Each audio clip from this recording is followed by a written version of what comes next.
एक ना एक बार तो आपकी लाइफ में ये क्वेश्चन आपके मन में आया ही होगा कि काश मैं भी एक अमीर घर में पैदा होता, एक ऐसे घर में पैदा होता जहां पर पैसे कमाने की मुझे जरूरत ही नहीं पड़ती और मैं अपनी लाइफ को अपने अकॉर्डिंग जीता। लेकिन सोच कर देखिए कि यह प्रश्न आपके मन में क्यों आता है। क्योंकि आपको अपने ऊपर विश्वास नहीं है कि आप अपने जीवन में कुछ कर पाएंगे। आपको अपने ऊपर डाउट है कि आप वो सारी चीजें प्राप्त कर पाएंगे या नहीं जिसके आपने बहुत ज्यादा ख्वाब देखे हैं। एक अच्छा घर चाहिए, एक अच्छी कार चाहिए और भी बहुत सारी चीजें चाहिए, लेकिन डाउट है कि वो आपको मिल पाएगा या नहीं मिल पाएगा। और इसीलिए क्वेश्चन आता है कि जिनके बच्चे अच्छे घर में पैदा हुए हैं वो तो बहुत अच्छी लाइफ जी रहे हैं और वो लाइफ आप नहीं जी पा रहे हैं। लेकिन सोच कर देखिए कि आपको यह डाउट आ क्यों रहा है, क्योंकि आप वो नॉलेज, वो स्किल डेवलप नहीं कर पाए हैं जो आपको अमीर बनाएगा। 5 ऐसे रूल जो आपको गरीब बनाते हैं और कभी भी अमीर नहीं बनने देते हैं। चाहे आपकी कमाई शुरू हो गई हो, चाहे आप कितना भी कमाते हैं, लेकिन उसके बाद भी वो टारगेट, वो गोल अचीव नहीं कर पाते हैं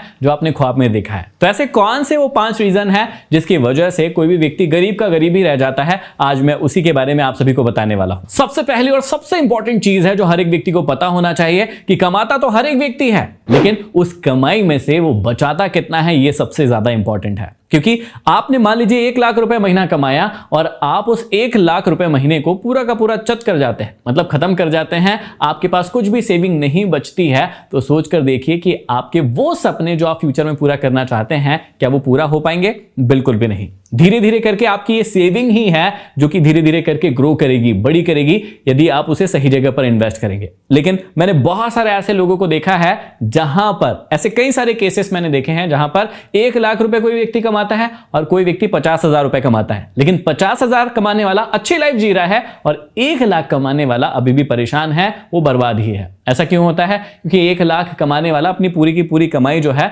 उसे खर्च कर देता है, लेकिन 50,000 कमाने वाला एक सिस्टमेटिक प्लान बनाता है हर महीने का कि मैं 20 से 25,000 रुपए खर्च करूंगा और 20 से 25,000 रुपए सेव करूंगा और उसे सही जगह पर इन्वेस्ट करूंगा। तो सबसे पहला रूल जो आपको गरीब बनाता है कि जितना कमाते हैं उसमें से कुछ भी सेव नहीं करते हैं और सारा का सारा पैसा खर्च करते हैं। जबकि यहां पर होना यह चाहिए कि जितनी भी आप कमाई कर रहे हैं उसका कम से कम 10% और अधिक से अधिक तो 20 से 25% यदि आप बचा सकते हैं उसे बचाइए, ताकि आप सही जगह पर उसे इन्वेस्ट कर सकें और अपनी लाइफ में वो गोल प्राप्त कर सके जो आप पाना चाहते हैं। दूसरी और सबसे महत्वपूर्ण चीज है जो किसी व्यक्ति को गरीब बनाती है और वो ये है कि सिर्फ कमाई का एक ही सोर्स होता है। मान लीजिए कि कोई व्यक्ति एक जॉब लगा, उसकी 50,000 रुपए सैलरी है, 60,000 है, 70,000 है और वही उसकी अर्निंग का एकमात्र सोर्स है जहां से पैसा आता है। आप सोचकर देखिए कि मान लीजिए कई लोगों के जीवन में ऐसा होता है कि वो जॉब चली जाती है। अब कोई व्यक्ति 50 से 60,000 रुपए महीना कमा रहा है, 2-3 महीने के लिए भी उसकी जॉब चली गई और नई जॉब को ढूंढने में 2-3 महीना लगा, तो सोचकर देखिए कम से कम 1.5 से 2 लाख रुपए वो पीछे चले जाएगा।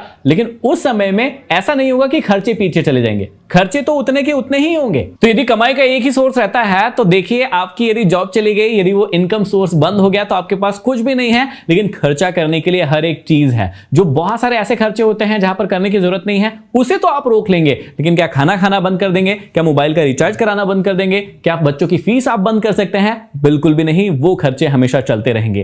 तो इसलिए दूसरा और सबसे महत्वपूर्ण रूल है कि आपकी कमाई के मल्टीपल सोर्सेज होना चाहिए। सिर्फ एक सोर्स पर आपको भरोसा करके अपनी लाइफ को नहीं गुजारना चाहिए। जैसे कई लोग सोचते हैं कि मुझे एक सरकारी नौकरी मिल जाए और उसके बाद मैं सरकार का दामाद बन जाऊंगा, हर दिन काम पर जाऊंगा, जितना पैसा मुझे चाहिए उतना मिल जाएगा और मेरे लिए वो इनफ है। बहुत अच्छी बात है, लेकिन सोचकर देखिए कि कोई व्यक्ति प्राइवेट जॉब कर रहा है, कोई व्यक्ति ऐसा धंधा कर रहा है जहां पर सिर्फ एक ही रेवेन्यू का सोर्स है और यदि वो चीज बंद हो जाती है तो क्या होगा? वहां पर उसके खर्चे तो उतना होना ही है। तो आप यदि मल्टीपल सोर्स क्रिएट करते हैं, मान लीजिए कहीं से आपको 60,000 रुपए आ रहा है, कोई जॉब कर रहे हैं, लेकिन कोई दूसरी जगह से आपको 15 से 20,000, 25,000 मिल रहा है। अब देखिए यदि वो जॉब चली भी गई तो आपका जो खर्चा होने वाला है, वो जो खर्चा है वो वहां से निकल जाएगा और आपको इतना फर्क नहीं पड़ेगा जब तक आप दूसरी जॉब या दूसरा धंधा खोल सकते हैं। तो कमाई के 2 या 3 या 4 या जितने ज्यादा से ज्यादा सोर्सेज हो सकते हैं उतने ज्यादा से सोर्सेज बनाइए, ताकि आप अपनी लाइफ में कभी भी ऐसी कंडीशन आने पर बर्बाद ना हो जाए या फिर गरीब ना हो जाए। तीसरा और सबसे महत्वपूर्ण कारण है जो मिडिल क्लास फैमिली को बहुत ज्यादा गरीब बनाता है और उसे कभी भी ऊपर नहीं उठने देता है, और वो है कि जिस चीज की जरूरत नहीं होती है हम लोग वो चीजें भी खरीद कर बैठ जाते हैं। मान लीजिए कि हम महिलाओं की बात करते हैं, यदि वो किसी शादी में गई, किसी को किसी प्रकार का गहना पहने हुए देखा, किसी प्रकार की साड़ी पहने हुई देखी, किसी प्रकार की और ज्वेलरी पहनी हुई देखी, तो उनका मन करता है कि वो उस चीज को खरीद ले। घर पर आती हैं और बताती है कि उन्होंने तो ऐसा पहना था, मैंने तो इतना कम पहना था, मुझे भी ये चीज चाहिए। इसका मतलब क्या हुआ, उन्हें भी वो चीज चाहिए।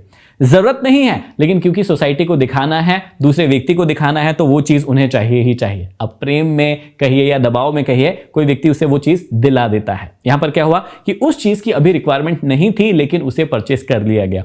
कई बार जब आप मॉल जाते हैं तब भी इस बात को बहुत ज्यादा महसूस करते होंगे।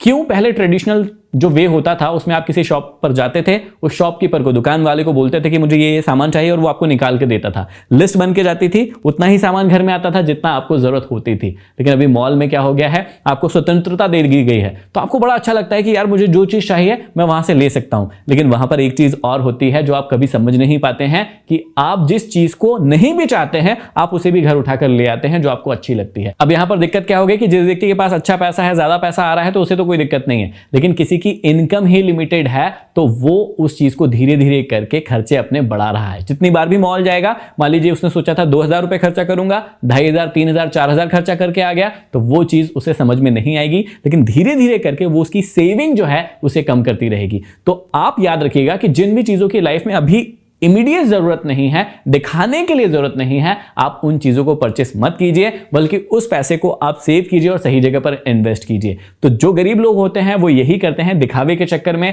या जिन चीजों की जरूरत नहीं होती है उसे भी खरीद लेते हैं और रख कर रखते हैं, जिससे कि वो पैसा वहीं पर उलझ कर रह जाता है और ग्रो नहीं कर पाता है। चौथा और सबसे महत्वपूर्ण है कि जो भी पैसे लोग बचाते हैं उसे या तो वो अपनी गोदरेज में, संदूक में भर के रख देते हैं, या फिर किसी एक ही जगह पर सारे के सारे पैसे लगा देते हैं, और जब वो पैसे जाते हैं तो उनकी पूरी की पूरी सेविंग, पूरी की पूरी कमाई वहां से निकल कर चली जाती है। सबसे इंपॉर्टेंट चीज याद रखिएगा कि वॉरेन बफे ने भी इस बात को कहा है कि अपने सारे के सारे अंडों को आप एक ही बास्केट में ना रखें या एक ही घोंसले में ना रखें, उसे अलग अलग जगह पर रखें। इसका मतलब क्या है कि आप जितना भी पैसा सेव करते हैं उसे अलग अलग जगह पर निवेश कीजिए। जैसे निवेश के जो मेन जगह हैं वो क्या है कि आप गोल्ड में निवेश कर सकते हैं, आप प्रॉपर्टी में निवेश कर सकते हैं, आप म्यूचुअल फंड में लगा सकते हैं, खुद यदि स्टॉक को खरीदना जानते हैं तो वहां पर खरीद सकते हैं उन्हें। लेकिन आपको जो इनकम है, जो सेविंग है, उस पार्ट को अलग अलग जगह पर इन्वेस्ट करना है। सारी की सारी चीजें यदि एक ही जगह लगा दी तो वहां से आपको नुकसान हो सकता है।